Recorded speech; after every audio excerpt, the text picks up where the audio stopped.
Hello, कैसे हैं आप लोग। जागो और जगाओ के इस प्लेटफॉर्म पे आप लोगों का बहुत बहुत स्वागत है और अभिनंदन है। प्रश्न है, क्या हिंदू साधु संतों को टारगेट किया जा रहा है। अभी मैंने एक वीडियो डाला जिसमें रामभद्राचार्य जी की बात मैंने कर दी, तो उन्होंने मतलब शायद कुछ लोगों को बुरा लगा कि मैं हिंदू को टारगेट कर रही हूँ। ऐसा नहीं है, मैं हिंदू और सनातन को टारगेट क्यों करूँगी। मैं खुद एक ब्राह्मण हूँ, आप समझ सकते हैं इस बात को। यहाँ पर किसी को टारगेट नहीं किया जा रहा है, यहाँ पर सिर्फ सच दिखाया जा रहा है। मैं अपने उन भाई बहनों को सच दिखा रही हूँ। कुछ लोग इन्हीं में से होंगे जो वीडियो देख रहे होंगे कि सुना होगा कि अरे चलो ये पूजा करवा लें, हम इस धाम की यात्रा कर लें तो हमारी सरकारी नौकरी लग जाएगी। ऐसा नहीं होता है। मैंने सिर्फ इतना बताया कि तुम छात्र हो, छात्र धर्म तुम्हारा एकमात्र धर्म है। चाहे तुम हिंदू हो, चाहे तुम मुस्लिम हो, चाहे तुम सिख हो, चाहे ईसाई हो, बौद्ध हो, जैन हो, कुछ नहीं। अगर तुम छात्र जीवन जी रहे हो, अगर तुम पढ़ाई कर रहे हो, तो तुम्हारा सिर्फ एक धर्म है, छात्र धर्म। तुम्हारा सिर्फ और सिर्फ एक कर्म है, पढ़ाई करना ईमानदारी से, दूसरा कुछ नहीं। यहाँ पर किसी को टारगेट नहीं किया जा रहा है। मैं यहाँ पर किसी को ट्रोल करने नहीं आई हूँ। मैं अपने भाई बहनों को फरेब से बचाने आई हूँ। और मैंने सिर्फ हिंदू धर्म की बात नहीं करी है, क्योंकि रामभद्राचार्य जी की बात अभी हाल में चल रही है, इस वजह से उनका एक उदाहरण लिया। बाकी ये सब में हो रहा है, हिंदू में हो रहा है, मुसलमान में हो रहा है, सब में हो रहा है। और ये सच आप भी जानते हैं। हम लोगों का उस दुनिया से कोई वास्ता नहीं। हम छात्र हैं, हम अपना कर्म करना जानते हैं। और इस वजह से मैंने ये बात बोली। और सच बताऊँ ना, तो काम कर्म ही आता है। अगर काम कर्म नहीं आता तो श्री कृष्ण ने भगवत गीता का जो उपदेश दिया था, कब दिया था, किस परिस्थिति में दिया था। आपने गीता पढ़ी होगी या रामायण महाभारत देखा होगा तो जानते होंगे। जब युद्ध की घड़ी आई तो कुरुक्षेत्र में अर्जुन पहुंच गए थे कि हमें अब युद्ध करना है। उस आखिरी समय में, आखिरी समय यूँ तो कहो कि जब ज़रूरत पड़ गई कि लड़ना है, धनुष उठाए अर्जुन, और उसके बाद वो कहे हमसे युद्ध नहीं होगा। वो कर्म से पीछे हट रहे थे। अर्जुन ने कहा कृष्ण से कि माफ़ करिएगा, मैं कृष्ण ही संबोधित करती हूँ, क्योंकि मेरा अपना खुद का एक निजी लगाव है, निजी प्रेम है, तो मैं इस वजह से फॉर्मेलिटी अपने से होती नहीं। उस वक्त कृष्ण ने पता है क्या कहा था अर्जुन से, नहीं अर्जुन तुम कर्म करो। जबकि अर्जुन कंठी माला लेके हिमालय में तपस्या करने जा रहे थे। अर्जुन कह रहे थे हम भीख मांग के खा लेंगे, लेकिन हम युद्ध नहीं करेंगे। तब भगवान कृष्ण ने यही कहा था कि नहीं, ये समय कंठी माला लेने का नहीं है, ये समय कर्म करने का है। जीवन कर्म प्रधान, साधो समय बड़ा बलवान। हमारा कर्म 99.99% काम आता है भाई। 0.01% लक काम आता है। मैं ये नहीं कहती कि लक नहीं काम आता। आप कर्म नहीं करें, सोचेंगे हम ये यज्ञ करा लेंगे तो हमको मिल जाएगा, ऐसा नहीं होता है। हिंदू साधु संत भी मतलब कर्म ही प्रधानता बताते हैं। पूज्य श्री देवकी नंदन ठाकुर जी, अभी कितने भी वीडियो में आप जाके उनको देख लीजिए। अगर उनसे पूछा जाता है क्या चमत्कार होता है, क्या आप इनके चमत्कार में विश्वास करते हैं, अब मैं नाम नहीं लूँगी, उनका पता है क्या कहना होता है। अगर तुम्हारे तन में रोग है तो डॉक्टर के पास जाओ, और मन में रोग है तो उस साधु संत के पास जाओ जो तुम्हारे मन के बोझ को हल्का कर सके, तुम्हारी बात को समझ सके। उन्होंने ये नहीं कहा कि चमत्कार होता है। जब वो खुद नहीं कह रहे कि चमत्कार होता है तो हम कैसे एक्सेप्ट कर लेंगे चमत्कार होता है। और तर्क है मेरा, अगर चमत्कार होता है, मतलब मैं ये नहीं पूरी तरह नहीं कह नहीं होता, अगर बिना पढ़ाई की नौकरी मिलती है तो फिर रामभद्राचार्य जी ने क्यों सिफारिश करी। आप कह रहे हैं कि बैकडोर से नहीं कहा है कि करवा दो, तो कैसे करवा दो।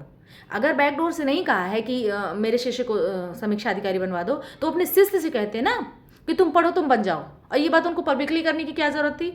वो पर्सनली बोलते कि तुम पढ़ो बनो, और अगर पब्लिकली बोले तो सबको बोलते कि सब पढ़ो सब बनो। उन्होंने स्पष्टता एक शिष्य के लिए अपनी पर्सनली सिफारिश की कि उसको समीक्षा अधिकारी बनवा दो। बैकडोर से नहीं तो कैसे बनवा दो। आप बताइए ना, आपका दिमाग काम कर रहा है, आप तर्क दीजिए। हम विद्यार्थी हैं, हमें जलन होती है क्योंकि हम मेहनत करते हैं, और मेरे जैसे जितने होंगे ना सबको चिढ़ लग रही होगी कि हम यहाँ मेहनत किए जा रहे हैं, हम अपनी ज़िंदगी बर्बाद किए जा रहे हैं पढ़ पढ़ के, और ये बिना मेहनत के ही आशीर्वाद स्वरूप नौकरी पा जा रहे हैं। क्या है ये बताइए। आप समाज के लोग हैं, पढ़े लिखे लोग हैं, बुद्धिजीवी वर्ग के लोग हैं। आज हम दूसरे के बच्चे हैं तो हम मैदान में हैं, हम संघर्ष कर रहे हैं, तो आपको समझ आ रहा है कि हम हिंदू को ट्रोल कर रहे हैं। नहीं, ऐसा नहीं है। आपका बच्चा पढ़ेगा और कोई आएगा बिना मेहनत के उसके हिस्से की नौकरी लेके चला जाएगा ना, आजीवन आप कुढ़ेंगे। बच्चा घुटे ना घुटे, आप ज़रूर घुटेंगे कि वो मेरे बच्चे का हक मार गया। हमारा कोई हक मार रहा है, हमें गुस्सा नहीं लगेगी, हमें बुरा नहीं लगेगा। हम घर परिवार छोड़ के बैठे हैं, हम अपना शौक सांस सब कुछ छोड़ के बैठे हैं, एक एक कपड़े में हम साल साल बिता दे रहे हैं, पेट भर खाना नहीं खाते कि हम डाइटिंग में हम दिखाते हैं, हम अपने पैसे को मैनेज करते हैं। किस तरह स्टूडेंट रहता है एक, आप जाके दिल्ली के मुखर्जी नगर, राजेंद्र नगर, निर्माण विहार, प्रयागराज, लखनऊ, कहीं भी जाके एक विद्यार्थी का दर्द तो देखिए। छोटे छोटे कमरों में वहीं बगल में खाना बना रहे हैं, वहीं बगल में रह रहे हैं, किस तरह जी रहे हैं वो। आप उनकी तकलीफ को तो देखिए पहले। वो इतना तकलीफ सह के मेहनत कर रहे हैं और उनकी हक कोई दूसरा मान ले जाएगा तो वो बोलेंगे नहीं, मैं बोलूँगी नहीं। अगर मेरी बुरी लग रही तो लगती रहे, मैं बोलूँगी, क्योंकि ये अन्याय है। हम मेहनत कर रहे हैं, पारदर्शिता से परीक्षा हो और हम जितने योग्य हमको उतने ही अंक मिले ना। हम ज़्यादा तो मांग नहीं रहे आपसे, लेकिन एटलीस्ट उतना तो मिले जितना हमने मेहनत की। हम ऐसे मेहनत करते रहेंगे, कोई आएगा आशीर्वाद स्वरूप नौकरी लेके चला जाएगा, फिर आप कहेंगे हिंदू ट्रोल कर रही हूँ। अगर आपको लगता है कि मैं इस बात पे हिंदू को ट्रोल कर रही हूँ तो हाँ कर रही हूँ। आगे बताइए। हमारा कोई धर्म नहीं है, हम हिंदू मुसलमान सिख ईसाई बाद में है, पहले हम एक छात्र हैं, हमारा छात्र धर्म है, हमारा पढ़ना कर्म है। मैंने सिर्फ और सिर्फ अपने भाइयों बहनों को जगाया है कि मेहनत करो, कर्म करो। आपको क्या लगता है, वो जिनको भरमाया जाता है कि इस धाम की यात्रा कर लो, ये चमत्कार हो जाएगा, तुम्हारी नौकरी लग जाएगी, वो लगवा देंगे, वो एक लंबा समय बिता देते हैं उस उम्मीद में कि मेरी नौकरी लग जाएगी। उस चक्कर में ये पढ़ते नहीं, और जब पढ़ते नहीं तो जीवन कर्म प्रधान है, कृष्ण ने कहा है। और फिर जब सिलेक्शन नहीं होता ना तो बहुत से लोग आत्महत्या करते हैं। अगर ये आप सच जानते हैं तो जाके विद्यार्थियों की लाइफ स्टाइल देखिए, कितने बच्चे आत्महत्या कर लिए हैं। क्या आप किसी की ज़िंदगी लौटा पाएंगे? बताइए आप मुझे। जिस बच्चे ने आत्महत्या कर ली उसके घर का चिराग बुझ गया, आप वापस कर पाएंगे उसको? नहीं ना। फिर ऐसे मत बोलिए। आप लोगों का ये धर्म है कि आप लोग सपोर्ट करिए कि बच्चों पढ़ो, और पढ़ना कर्म करना ही मतलब बहुत इम्पॉर्टेंट है। आप कर्म करो, आपको सफलता जरूर मिलेगी। आप नहीं जानते हैं कि पढ़ाई किए होते तो हम सफल होते? हमारे हक की रोटी कोई दूसरा मान ले जाएगा, गरीबों की हक का थाली कोई दूसरा ले जाएगा बिना मेहनत के, तो बुरा नहीं लगेगा? कभी हमारे दर्द को समझने की कोशिश करिए। कितना प्रेशर, सामाजिक, आर्थिक, पारिवारिक, कितना प्रेशर झेल के पढ़ते हैं हम, कितनी तकलीफ है हमें अंदर से, कभी उस बात को महसूस करिए। पता है, हमें भी शौक होता है कि हम भी मेकअप करके चलें, हाईलाइट हो जाएं, लोगों को दिखाएं, रील्स बनाएं, ब्लॉग्स बनाएं। नहीं, हम यहाँ तेल लगे बालों में चिपकू बन के आए हैं लोगों को जगाने। मेरा ये काम गलत है? तो ये बात सच है कि सच सबको हजम नहीं होता। बाकी जो मेरी बात को समझ गए वो समझ गए 100%। और फिर मैं कह रही हूँ, मैं किसी को ट्रोल नहीं कर रही। मैं इतनी औकात वाली नहीं हूँ कि मैं भगवान को चुनूँ, लेकिन कृष्ण ने मुझे उस दिन चुन लिया था जिस दिन मेरा नाम राधा पड़ा था। आपको पता है, मेरे ईष्ट कृष्ण हैं और कृष्ण का कहना है कि कर्म करो। मैं अपने आराध्य के खिलाफ कैसे जाऊं? कृष्ण भक्ति में, राम भक्ति में सीधा सा कहा गया है कि साधु संतों का सम्मान करो।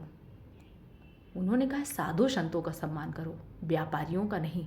और व्यापारियों का सम्मान नहीं है, सीधी बात, चाहे जो कोई भी हो, चाहे वो हिंदू हो, चाहे मुस्लिम हो, चाहे कोई भी हो। तो हम कैसे असली साधु संत का अपमान हम कैसे करें? और हम करते भी नहीं। हमने तो इनका भी अपमान नहीं किया, हमने तो सिर्फ सच बताया, अपने भाई बहनों को बचाया कि देखो भाइयों बहनों, तुम लोग पढ़ोगे आपको नौकरी मिलेगी।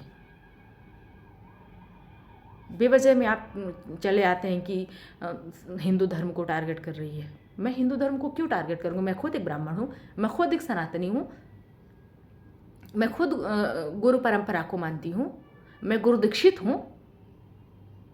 आपको भरोसा नहीं होगा कि आपने जैसे कहा कि रामभद्राचार्य के बारे में जाने बिना बोल दिया, मेरे बारे में भी तो आपने जाने बिना बोल दिया। कोई इंसान किसी को जगाने आया, मैं अपने उस बहकने वाले भाइयों को जगाने आई हूँ, बहनों को जगाने आई हूँ कि भाइयों बहनों पढ़ो पढ़ो पढ़ो पढ़ो। अगर मैं जगा रही तो क्या गलत कर रही हूँ बताओ ना? मैं कहूँ कि नहीं तुम जाके ये मतलब इस धाम की यात्रा कर लो, तुमको नौकरी मिल जाएगी, ये भ्रष्टाचार फैलाना नहीं हो गया? बताइए आप। कोई गरीब भूखा बैठा है, पढ़ने वाले इंतज़ार में है 2-2 साल से कि परीक्षा हो जाए, हम सिलेक्शन ले लें। उनकी हक की थाली कोई दूसरा मार के भाग जाएगा तो किसको आग नहीं लगेगी बताइए आप। ये जो प्रयागराज में आंदोलन हो गया ना, ऐसे आंदोलन नहीं हो गया, ना भड़काने से हुआ आंदोलन, इस सब के अंदर आग थी जो दिख गई। और आर में अगर नहीं हुआ ना 1 day 1 शिफ्ट, फिर से दिखेगा। और सामने अगर राम भद्राचार्य जी, मोदी जी, कोई भी पढ़ता है, सबको ट्रोल करेंगे छात्र, क्योंकि छात्र अपना अधिकार चाहते हैं। छात्र चाहते हैं पारदर्शिता हो परीक्षा में, भ्रष्टाचार खत्म हो, जो जिस काबिल है उसको उस हिसाब का नंबर मिले, बस। और अगर वो ये चाहते हैं तो गलत नहीं चाहते, प्लीज़। और अगर मेरी बात किसी को बुरी लगती है, आई डोंट केयर, मैं सच बोल रही हूँ, और ये आप भी जानते हैं कि मैं सच बोल रही हूँ। ओके मेरे भाइयों बहनों, स्टूडेंट्स जितने भी हैं, आप लोग पढ़ाई लिखाई करो, पढ़ाई पे विश्वास रखो। मैंने कहा ना 99.99% आपका कर्म काम करता है। फिर से जीवन कर्म प्रधान, ये सच आप भी जानते हैं। बाकी का अगर आपका इरादा ठीक है, आपके अंदर मानवता है, तो परमात्मा बिना किसी तीर्थ यात्रा के आपकी मदद करने आएगा, क्योंकि वो सर्वव्यापी है, वो अंतर्यामी है, वह आपके मन के इरादे को जानता है। वीडियो को देखने के लिए, पूरा देखने के लिए बहुत बहुत धन्यवाद। अगर चैनल में नई हैं तो सब्सक्राइब कर लें, शेयर कर दें और लोगों को पहुंचा दें जिनको ये लगता है कि हिंदू साधु संत ट्रोल किए जाते हैं। Please, thank you so much.